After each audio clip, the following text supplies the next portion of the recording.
Welcome on in, guys. Tobin here with you. Thank you for checking out the channel. NBA Draft Day, Miami Heat 15th pick. Busy day of Heat fodder. A lot of things in the ether, and we'll get into those. I did talk about the Bam Adebayo, biggest news of the day. That's actual news. It seems like Bam Adebayo is going to sign his max extension. Did that in another video. You guys can go check out my thoughts on that there. Want to get to kind of the fodder, the rumor mill on this one, and that is Jimmy Butler. Jimmy Butler, there was a couple of things that have come out today of note around Jimmy Butler. First off, there was a report from there was a part of a report in the Philadelphia Inquirer about Jimmy Butler. It was from Keith Pompey, who I think was the first guy to say that the Sixers were trying to go after Jimmy Butler after the whole Paul George thing. It does seem like the Paul George thing has really had a lot of cold water on it from the Sixers standpoint. And Keith had wrote, sources continue to say the Sixers plan to give Miami Heat forward Jimmy Butler a max salary extension if they can acquire him in a trade. But as of Tuesday, a source said that was unlikely because of Miami's unwillingness to part ways with the six-time All-Star who wants a contract extension this summer. So you have that, which was interesting. The Heat aren't in a rush to get rid of Jimmy Butler. And then you got the news, you got a mention today from Brian Windhorst, who was on the Pat McAfee show. And he had said, from what I understand, Jimmy Butler plans to be back with the Miami Heat next year, even if there's no extension. Teams have definitely asked if he's looking to get out, and he said, I'm good in Miami. Windhorst also went on to say things like, the Heat are still looking to add around Jimmy and Bam Adebayo. But interesting that a couple of, Windhorst, who's, definitely in the weeds with the national reports on these things, and Keith Pompey, who was the first to bring this up, both putting a little cold water on where things stand with Jimmy Butler. Now, to be fair, we haven't heard jack squat from Jimmy Butler. We don't really know how Jimmy Butler feels.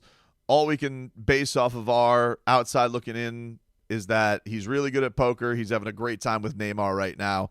What else would you expect from the most interesting man in basketball?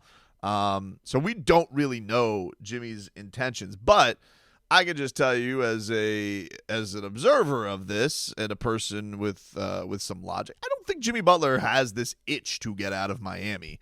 I definitely am curious what the feelings will be like with him if he doesn't get the extension, but I don't necessarily think that Jimmy Butler is in this spot right now where he's like, I gotta get out. If you guys don't pay me, it's over. No, I do think that Jimmy Butler does like living in Miami. I do think that for all this talk, I want to go to another organization. Jimmy Butler has a pretty good setup with the Miami Heat. People can assume or think that Jimmy Butler is going to go full T-Wolves on the situation.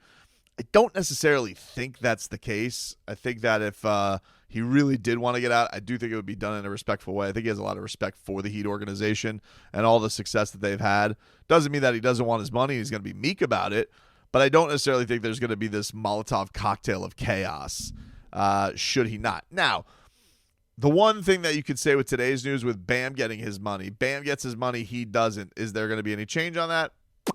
I don't know. I think Jimmy would probably be logical enough to know that it's an age thing and not a production thing, because if Jimmy Butler was 26, I don't think this would be a question that the Miami Heat would be paying Jimmy Butler his max. I don't think that would be a question in hell. He's going to be 35 in September.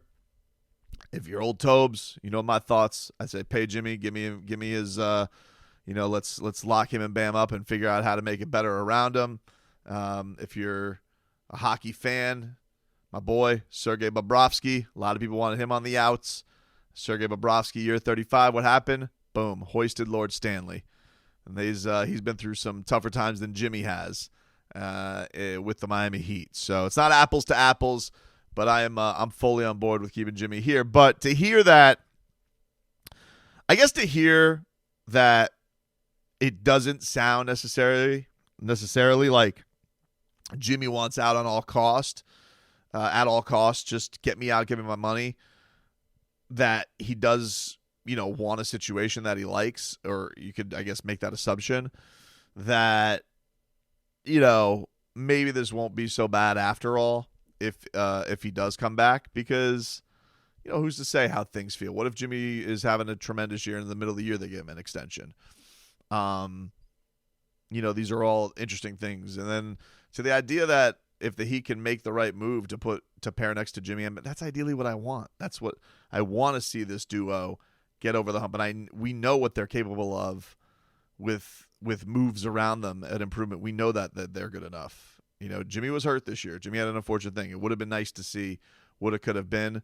I don't like the attitude of a lot of Heat fans who think that he's donezo and that he's washed. I think that everybody can have a bit of a down year. He's not 37 yet. He's not 39. He's going to be 35, and I think can be very, very productive. And so to hear the news that he is, or to hear the rumors and the fodder that the Heat aren't necessarily interested in moving him, and that he doesn't seem like he's itching, according to Windhorst, that he's saying he's good in Miami, whatever that means, if they're hearing that from Jimmy's agent or those teams are hearing it from Jimmy's side of things that he's good. That's great news if that's true. That's great news if that's true. The other part of this that does come into mind, though, that I think that everybody has to word. First off, one team that I had predicted that if Jimmy were to get traded to, that kind of seems like it's off now, because New York, I thought that one made all sense in the world. They obviously trade a heap of picks for Mikal Bridges.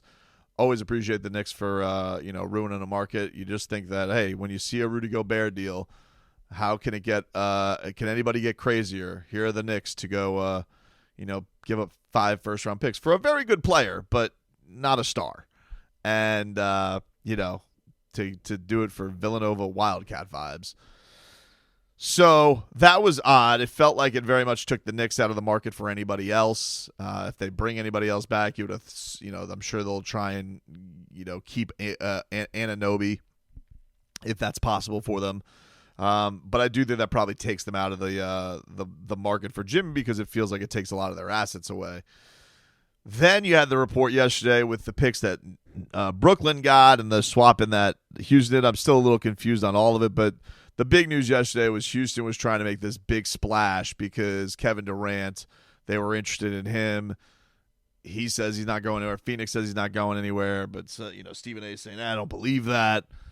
I don't know what to believe. But if you are making a big splash and there's not that many difference makers around the league that you could snoop around it and make a move for, would they get in the game for Jimmy Butler, tie to Tomball, Texas is, I guess, as close as an NBA team gets to that in the league.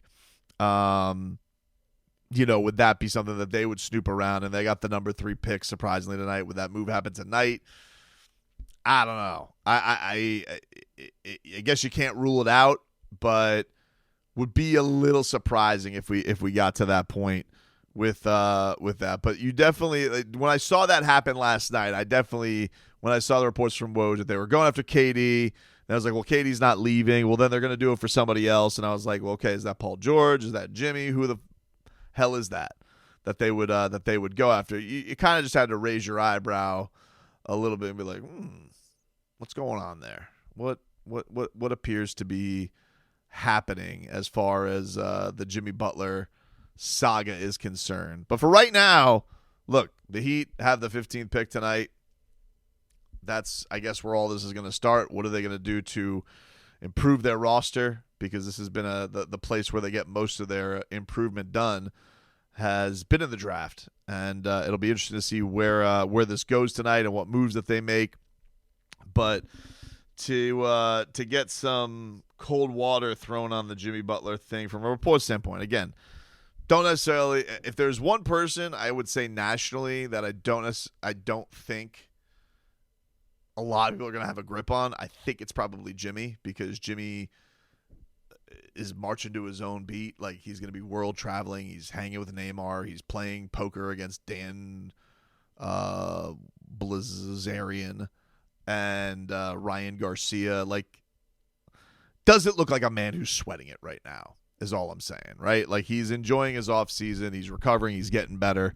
So let's not completely go yet, but also let's understand that this, maybe it's not as code red critical situation as had been let on. So still an interesting summer that we got to venture through and see where the Heat go through this. And then if it does go the direction of Bam, Jimmy, let's figure out how to improve around him. That is the plan. That is the A1 place that I want them to be anyway. So I hope that is the case.